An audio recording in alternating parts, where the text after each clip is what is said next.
Наступства агню і барацьба з ім выратавальнікаў – аснова бяспечнай жыццядзейнасці для дзяцей і дарослых. Больш за 150 работ юных мастакоў Брэшчыны і гасцей з Украіны, Польшы, Літвы, Германіі, Аўстрыі прадстаўлены на гэтай выставе.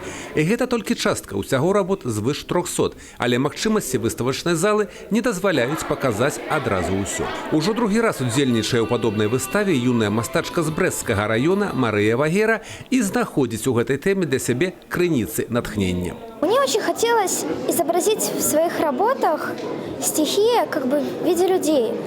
Потому что и огонь, и вода – это две разрушительных стихии. А мне хотелось показать, что они полезны человеку, и они могут как приносить вред, так и помогать нам. Сярод арганізатараў гэтай выставы галоўнае ўправленне ідэалагічнай работы, культуры і па справах моладзі, управление адукацыі Брэсцкага аблвыканкама. Очень важно то, что вы этим занимаетесь с детства и что вы неравнодушны к проблемам общества. К сожалению, так жизнь устроена, как бы ни было развивалось государство, все государства, но пожары случаются. Безопасность вашей жизни стоять должна на первом месте. Вашей жизни, ваших родных и близких. Вы это уже осознаете и привносите в жизнь вашего класса, вашей школы. То есть вы транслируете ваши знания, которые получаете здесь, когда занимаетесь спортом, когда рисуете. Вы их несете потом через свое сердце, через свои рассказы своим родным и близким.